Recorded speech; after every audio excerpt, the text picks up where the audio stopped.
So here, think of sonic space as if it were a room.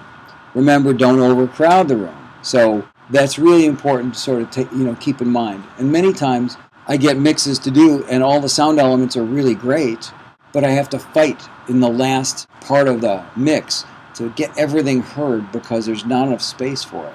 I have to filter things. I've got to create sonic space because it's not having enough space to be able to hear every sound element. And the interesting thing about it actually is, and I think I get to this here, is that the bands that are really good at understanding sonic space actually choose their instruments accordingly. I never thought about that. When I was in a band, I just said, hey, that's a cool looking guitar. I'm going to get that one. I'm going to play that one because it looks cool. But it may not be the right sonic choice, and every guitar sounds a little different. The use of sonic space relates to the musical style. So musical parts played in different registers, musical parts played in different rhythms, musical parts played in different panning positions, left to right, and front to back. So that's how you get all of your sonic space out of what you do have. Instead of just mixing in 2 dimensions, you can also use front to back, because now you know how to make something sound far away and how to make something sound close. This is what I was talking about, the spectrum of guitars. And this is something that I don't know if even a lot of guitar players really understand. But if you go from the lowest to the highest, and this is totally incomplete, but a Hofner hollow body bass is going to be hugely bottom-endy and not have a lot of top end. Fender Precision, Fender Jazz, baritone guitar, which is a guitar that sits between the bass and the guitar. Les Paul, Gibson Les Paul, Gibson SG, Fender Telecaster, Fender Stratocaster, Rickenbacker, which is sort of an acoustic electric kind of sound almost, and then acoustic guitar. So that's going from the lowest in the spectrum all the way up to the highest. And to really top off my point, if you ever watch Tom Petty play live on video, on YouTube, whatever, or say the Eagles, they're genius at this. They actually pick their guitars so that they work really well together, and they've got a lot of parts going on. And they all work so well together because one guy is playing a Tele, one guy's playing a Strat, and then you've got the piano. So that, you've got different places sonically where everybody's playing. A friend of mine's in the Gin Blossoms, which is a band from the 80s. They had a bunch of hits. And his position was second guitar. So he'd always play in second position, usually do arpeggiating, kind of glissy, cleaner parts, where the other guitar player's playing in first position, more sort of power chord guitars. How you do it is super important to how you fill up the spectrum. Musical arrangements. See, I'm ahead of myself. Very important. Okay, so vocal composite and instrument composites. I don't know if people are aware of the technique of making a composite. Let's just say I have to record a vocal. There's a bunch of different ways and techniques to do it. One way is punch-ins. So you sing it down, or you take it section by section, the singer sings it, and then you punch in the incorrect problems. Another way is to do a complete performance, whether there's problems in it or not. Do 4 or 5 of those performances, and then pick and choose from each performance the line that works consistently with an overall performance. There's a lot of different pluses and minuses in both kind of ways of doing things. I prefer doing a complete performance because I believe that the singer really has a different attitude as they go through the song. The emotion changes in their voice. If you take it verse by verse, it may be a more perfect verse, but it's not going to be a complete performance of the song. And I think that's really important. The same thing can be said for any instrument performance. So if you've got an acoustic guitar player and you want one great performance, but he's having time problems playing it properly, you can get 3 or 4 performances and then cut and paste the good pieces into one composite. Lead vocal choice. Okay, so this is a really interesting subject. How many people are lead vocalists in here, singers? There's usually a lot. I would almost guarantee, before you saw this card, if I went to you and said, what's the most important thing about your lead vocal? You'd say that I'm in pitch, right? That I'm singing in tune. And I'm here to tell you that's not the way that I view it at all. In fact, it's third on the list, if not further down the list. Most important on the list is believability. How many times have you heard a vocalist, not a great singer, but sang it with such conviction that it really moved you? It's the performance value, believability of what they're singing and how much they really mean it. That really connects with the listener. The second thing that's super important is the timing and the phrasing. So Frank Sinatra was said to be a great singer because he sang like a baritone sax would in terms of his phrasing and his timing. So timing is really critical. If the vocalist is always on top of the beat and rushing the beat and too excited, it ends up feeling awkward and uncomfortable. If that's the mood you're going for, that's great. If it's not, it doesn't work so good. Same thing with any instrument. If the guitar player is always on top of the beat because he's so excited to be in the studio, it can really harm the feeling of the groove. So timing and phrasing are something that people notice a lot quicker. If you're just talking about your listening audience, people understand believability. That's the first thing they feel, even when they're not paying attention to the song. They think, oh, that person really means what they're saying in that song or singing. The second thing is, if they're out of time and the groove is making you feel like, okay, you've got the pulse of the groove, if they're a little out of time in one spot, oh, it makes you stumble and it makes you uncomfortable. And you notice that. If somebody sings a little flat, your brain sometimes just you sort of interpret it as blue. It's like singing a little blue. A lot of singers do that. A lot of people sing out of tune and it's perfectly fine.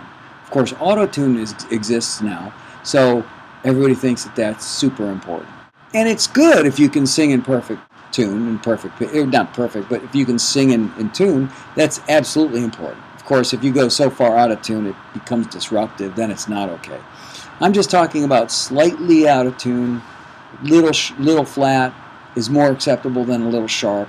You feel a little sharp is uncomfortable, just like being ahead of the beat. Little flat is usually acceptable. People don't even notice it. There's times when I've looked at auto-tune and said, wow, I didn't even realize that's a little out of tune. Felt fine to me. The issue of pitch has become such an enormous thing for people because auto-tune exists now. But believability, time and phrasing, then third pitch, maybe. Lead vocal consistency, the flow of the vocal and the attitude and the vibe of the vocal is so much more important than being in perfect pitch. Backing vocal production, that's another area where you can do it in so many different ways. It's how to do it so you get the results you're looking for. So, for example, you can have a single harmony or a group background vocal, but it needs to support the lead vocal. There are times when one single harmony vocal should be sort of duetting almost with the lead vocal. But in most other cases, if you've got a group background piece, think about it. You've got like maybe 3 people and you double or triple their parts. That's like 9 voices competing with the lead vocal. So you absolutely have to filter out some of the fundamental frequencies in the background so that they don't sound as big and so competitive with the lead vocal. Otherwise, you're going to really have trouble distinguishing the most important vocalist, which is the lead vocal. So let's say you're doing a group sing with 3 vocalists and you've got 3-part harmony. Well, 3 vocalists can each sing their part and then double that and triple that. So you've got 3 parts, 3 tracks with each vocalist singing their part on each track. Well, then you get a background that sounds very distinctive, that you can hear the character in each vocalist. So it's like a 3-part harmony and each part has its own character. Or, as we used to do in jingles, because we wanted it to be more generic and more synthesized sounding, you can take all 3 singers and say, okay, everybody sing the same note. And so you sing the same fundamental pitch, the same fundamental note, and then the next pass on the next track, all 3 of them sing together in unison, singing the next harmony note, and then the next track, all 3 of them sing in unison on the high harmony note. So what happens is, if everybody sings in unison, then their characteristic spectrum of their voice gets blended in with everyone else's, and it becomes more full on that one note, so you can't distinguish character as much of each note. I don't know if you've ever thought about that stuff, but I've experimented a lot with that based upon what I really wanted to get out of the vocal. When each person is singing their own note, you get much more intimate, more connected with each individual voice. Perfect performances can make things very generic sometimes, so be very careful of that. Non-perfect is many times the character of the song or the recording. There's times when I was making records when I said to myself, oh, we can't let that go. It's just going to irritate me forever if I hear that in the song. And we didn't have the budget to perfect everything. And then later, I'd come back a year later, and I'd listen for that squeak on the kick drum pedal, or that little thing that I heard on the hi-hat or the vocalist, and listen for it, and love it. You know, that was the thing that I was listening for. And naturally, 9 times out of 10, nobody's listening for it anyways, or even hears it. So they accept it for what it is. There's times when I listen to, this is a great example of that. I listened to Beatles performances for years and years and years, studied their production techniques, all sorts of stuff. I mean, I was obsessed for a period of time with the Beatles because I thought that they were really sort of the forerunners that sort of made music modern in terms of where I came from. There were songs that I listened to hundreds of times and never noticed things that after I read the book of what they did and how they did it, then I went back and listened and I'm like, I never heard that before. Because I just accepted the song for what it was. Heard it on the radio, heard it on my, on my headsets, and accepted it for what was being presented to me as being what it is. There's songs when they had to record straight to 2-track and they had to edit to make things work, and they cut vocals off, just like chopped them. While they were still singing, just cut them. And I'm like, that's something we would never do today. But you don't notice it.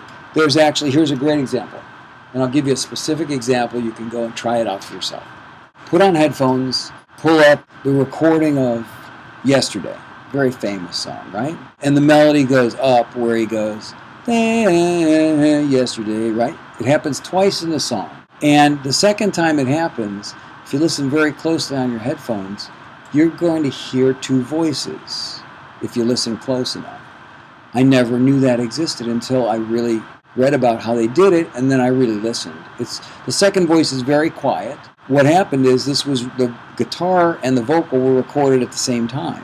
So there was a mic on the guitar, on the acoustic guitar, and a mic on the vocalist. And so it was Paul McCartney. So he was singing, and the second time he went up to the high note, he didn't like his performance. So they went in and they overdubbed that one line. So what happened is there was bleed of the original vocal in the acoustic guitar mic. So if you listen really closely, you'll hear that ghost of a second voice in that one line. We never would allow it today to happen like that. But back then, they couldn't do anything about it. They had to fix it, and they did what they did, and you just accepted it. Go check it out. You'll find it. It exists, and I was like, wow, that's crazy. Never heard that before. Production style. This is also sort of a theoretical concept. If you are a record producer or a music producer, and you're working with all sorts of different acts, and your job is to just produce, maybe engineer and produce, coming from that perspective where you're not the writer, you're not the artist, and you're taking other people's visions and trying to execute them and make what's in their head come true to life. There's typically 2 different types of producers. The transparent type of producer that takes the artist for who they are, accepts what they do musically, and tries to further what they're doing into being better and push them along to be more themselves as the artist. And then there's the other type of producer that interjects themselves. I think if you listen to anything Mutt Lange did or does, you go, oh, that's Mutt Lange. You listen to Jeff Lynne. Not to say I don't love their styles. I do love their styles. But I loved Jeff Lynne when he was in ELO. And then when he produces anyone else, it ends up sounding like that artist with ELO, right? He just is so much who he is that it just comes through in everything he produces. Mutt Lange's the same way. So T-Bone Burnett's pretty much the same way. But then there's other producers that they can go from style to style to style, and you never really know that it's the same guy that did it because it really has a unique character of the artist themselves. I like to think that that's what I strive for and what I do. So I've worked with everyone from Suicidal Tendencies to Madonna to smooth jazz, Norman Brown, smooth jazz artist, to reggae, to you name it. And every artist is different, and I try to take it for what it is. And I kind of liken it to the fact that, I don't wear the same clothes every day. So every day is a new day, and every artist is a new artist. And you have to take what they're doing and be the support for them as an artist, rather than being part of the band when you're working with them. two different approaches. It's up to you guys how you want to approach it.